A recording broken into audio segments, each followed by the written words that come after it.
Be persistent in selling.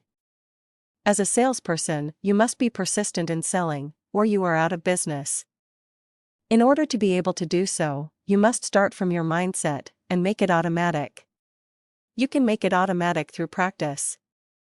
There are simple facts that if you know them and practice them on a day-to-day basis, you will become a better salesperson over time. When trying to change one supplier to another, we find that 80% or more of all first purchases from a new supplier take place after the 5th call, and that only 10% of the salespeople make more than 5 calls.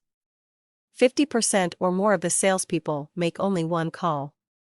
So when you are selling to a company, and you want to be established as their supplier, remember that it usually takes 5 visits. I am not talking about 5 hours.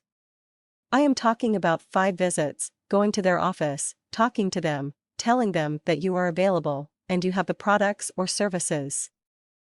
It is usually after the 5th visit that people become interested. So the point here is to be persistent in selling, and keep trying until you have closed the sale. You do realize that some prospects are just not the right people to approach for making a sale in the first place, and some need more time to understand what you present, and then relate to you. So you need to know the difference between the two, and invest your time right. There is an inverse direct relationship between the fear of failure and high self-esteem. The more you like yourself, the less you have the fear of rejection, and so the more successful you will be in sales. The most important thing that we need to learn is that when a person says no to us, they are not saying no to us as persons, they are simply saying no to our offering, presentation, prices, or to whatever it is that we do, and the rejection is not personal. Once we understand that, and understand that people say no to us automatically, and for 1,000 reasons that we cannot understand, we then come to the understanding that they are not rejecting us as persons.